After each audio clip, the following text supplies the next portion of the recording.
ডিজাইনের মূল উপাদানগুলো সম্পর্কে আমরা আজকে আলোচনা করব। একটি পূর্ণাঙ্গ ডিজাইন তৈরি করতে হলে আমাদের যে মৌলিক বিষয়গুলো অবশ্যই বিবেচনায় নিতে হয়, মৌলিক বিষয়গুলো ব্যবহার করতে হয়, তাই হলো ডিজাইনের মূল উপাদান। ডিজাইনের মূল উপাদানগুলো ব্যবহার করে ডিজাইনকে সুন্দর, আকর্ষণীয় এবং অর্থবহ করা যায়। আমরা ডিজাইনের মূল উপাদানের মধ্যে দেখতে পারবো যে রেখা। রেখা হলো দুটি বিন্দুর সংযোগ। এটি ডিজাইনের ভিত্তি। রেখা দ্বারা আকার তৈরি হয় এবং দৃষ্টি একটি নির্দিষ্ট দিকে পরিচালিত করা যায়। যেমন সোজা, বাঁকা, মোটা, চিকন ইত্যাদি বিভিন্ন ধরনের রেখা হতে পারে। আকার, রেখা দ্বারা আবদ্ধ সমতল অংশকে বলা হয় আকার। যেমন দ্বিমাত্রিক দৈর্ঘ্য বস্তু আছে, ত্রিমাত্রিক দৈর্ঘ্য বস্তু উচ্চতা আছে। যেমন আমরা বিভিন্ন ধরনের বস্তু দেখি, বর্গক্ষেত্র দেখি, ত্রিভুজ, তিন কোণা ত্রিভুজ দেখি, চার কোণা চতুর্ভুজ দেখি, এই ধরনের।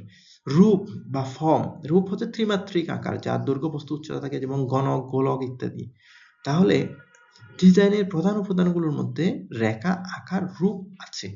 তাছাড়া আরো কিছু অংশ আছে, যে অংশগুলোর মধ্যে আছে রং। আমরা জিনিসটাকে কেমন দেখবো, সেটা কি সুন্দর, সেটা কি সবুজ দেখবো, না সাদা দেখবো, না সাদা কালো দেখবো, না লাল দেখবো, না রঙিন দেখবো, অন্য কি ধরনের দেখবো।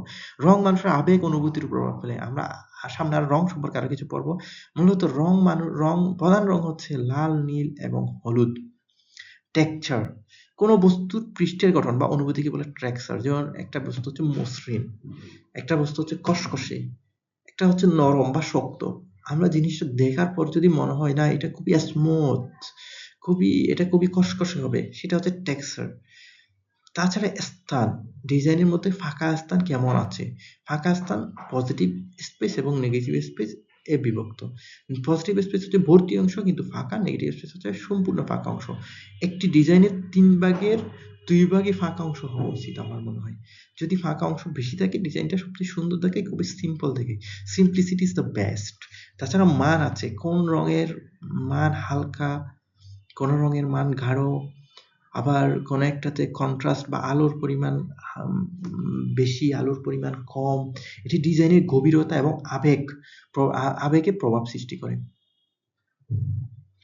এটি হলো ডিজাইনের উপাদানগুলো। এই উপাদানগুলো ব্যবহার করে আমরা একটা ডিজাইনকে খুবই আকর্ষণীয়, সুন্দর করব। ধন্যবাদ সবাইকে।